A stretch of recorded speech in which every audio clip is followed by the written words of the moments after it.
दुनिया का सबसे खूबसूरत म्यूजिक अपनी हार्ट बीट होती है, क्योंकि इसे खुद भगवान ने कंपोज किया है। इसलिए हमेशा दिल की बात सुने।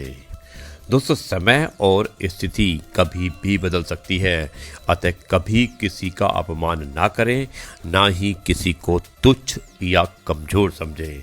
आप शक्तिशाली हो सकते हैं, पर समय आपसे अधिक शक्तिशाली होता है। दोस्तों, सुप्रभात, नमस्कार, गुड मॉर्निंग, आदाब। यह है आपका अपना प्रिय आरजे आदि कश्यप मुंबई का मानुस, और आपके लिए लेकर आया है आपका मन पसंद program positive karma. Episode number है 153। आज दिन है 9 अक्टूबर, शुक्रवार। दोस्तों, आज ये प्रोग्राम आपका अपना प्रिय आरजे आदि आपके लिए लेकर आया है दिल्ली से, और अब मैं इस कार्यक्रम को आगे बढ़ाता हूँ।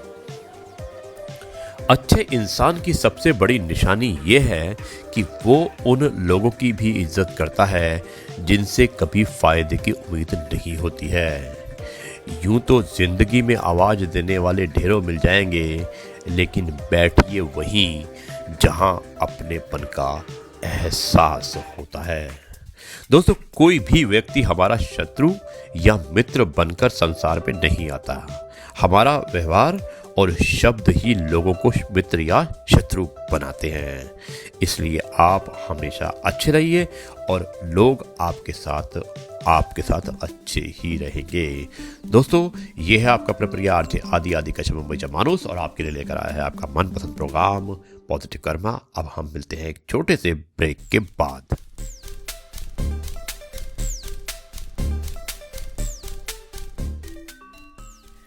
जी दोस्तों, एक बार फिर आपका अपना प्रिय आरजे आदि कश्यप मुंबई का मानुस, और आपके लिए लेकर आया है आपका मनपसंद program positive karma. Episode number है 153, और ये प्रोग्राम आज मैं ब्रॉडकास्ट कर रहा हूँ नई दिल्ली से। मुझे उम्मीद है कि ये कार्यक्रम आपको पसंद आएगा। व्यक्ति कभी गलत नहीं होता, लेकिन उससे गलती हो जाती है। एक बार की हुई गलती को बार बार सोचना अर्थात दाग पर दाग लगना। इसलिए बीती करें, गलती से पाठ सीखें और बिंदी लगा दें। दाग मिटाने के लिए बदले की भावना को क्षमा भाव व शुभ भावना शुभ कामना में परिवर्तन करें। खुशी का पहला उपाय पुरानी बातों को ज्यादा ना सोचा जाए। जी हाँ दोस्तों, दुनिया में अगर सबसे अच्छा सोचना है तो सर्वप्रथम किसी का बुरा सोचना बंद करना होगा। हर तूफान जिंदगी को मुश्किल बनाने के लिए नहीं आता, कभी कभी इससे रास्ते भी साफ हो जाते हैं। ये दोस्तों, ये है आपका अपना प्रिय आरजे आदि कश्यप मुंबई का मानुस, और अब आपको लेकर चलता है इस कार्यक्रम के अगले पड़ाव पर, जो हमारा कहानी का पड़ाव होता है, और ये अंतिम पड़ाव भी है।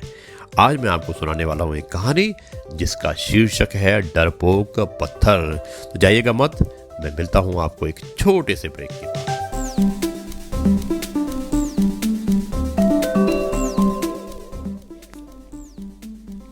दोस्तों, आपके सामने एक बार फिर आपका अपना और सिर्फ अपना प्रिय आरजे आदि मुंबई का मानुस, और आपके लिए लेकर आया है आपका पसंद प्रोग्राम पॉजिटिव कर्मा।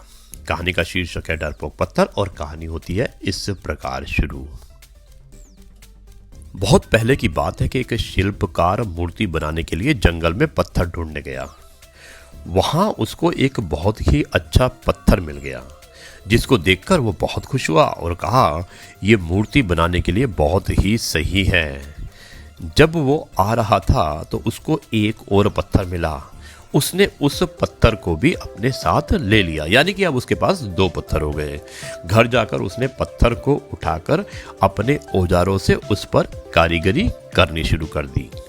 औजारों की चोट जब पत्थर पर हुई तो पत्थर बोला, और वो पत्थर से बोलने लगा कि मुझको छोड़ दो, इससे मुझे बहुत दर्द हो रहा है। अगर तुम मुझ पर चोट करोगे तो मैं बिखर कर अलग हो जाऊंगा। तुम किसी और पत्थर पर मूर्ति बना लो। ये एक पत्थर ने कहा, जबकि उसके पास 2 पत्थर थे। पत्थर की बात सुनकर शिल्पकार को दया आ गई। उसने पत्थर को छोड़ दिया और दूसरे पत्थर को लेकर मूर्ति बनाने लगा। वो पत्थर कुछ नहीं बोला, कुछ समय में शिल्पकार ने उस पत्थर से बहुत अच्छी भगवान की मूर्ति बना डाली। गांव के लोग मूर्ति बनने के बाद उसको लेने आए। उन्होंने सोचा कि हमें नारियल फोड़ने के लिए एक और पत्थर की जरूरत होगी। उन्होंने वहां रखे पहले पत्थर को भी अपने साथ ले लिया। मूर्ति को ले जाकर उन्होंने मंदिर में सजा दिया और उसके सामने उसी पत्थर को रख दिया। दोस्तों, ये थी कहानी और आपको ये कहानी कैसी लगी मैं आपको बताऊंगा थोड़ी देर में, लेकिन अब हम चलते हैं इस कार्यक्रम में इस कहानी को आगे बढ़ाकर। अब जब भी कोई व्यक्ति मंदिर में दर्शन करने आता तो मूर्ति को फूलों से सजा और पूजा करता, दूध से स्नान कराता और उस पत्थर पर नारियल फोड़ता था।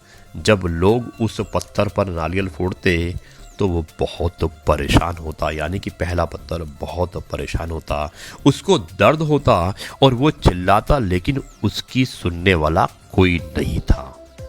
उस पत्थर ने मूर्ति बने पत्थर से बात की और उसने कहा कि तुम तो बड़े मजे से हो, लोग तो तुम्हारी पूजा करते हैं, तुमको दूध से स्नान कराते हैं और लड्डुओं का प्रसाद चढ़ाते हैं, लेकिन मेरी तो किस्मत ही खराब है, मुझ पर लोग नारियल फोड़ कर जाते हैं। इस पर मूर्ति बने पत्थर ने कहा कि जब शिल्पकार तुम पर कारीगरी कर रहा था, यदि तुम उस समय उसको नहीं रोकते तो आज तुम मेरी जगह पर होते, लेकिन तुमने आसान रास्ता चुना, इसलिए अभी तुम दुख उठा रहे हो। उस पत्थर को मूर्ति बने पत्थर की बात समझ आ गई थी। उसने कहा कि अब से मैं कोई शिकायत नहीं करूंगा। इसके बाद लोग आकर उस पर नारियल फोड़ते। नारियल टूटने से उस पर भी नारियल का पानी गिरता और अब लोग मूर्ति को प्रसाद का भोग लगाकर उस पत्थर पर रखने लगे।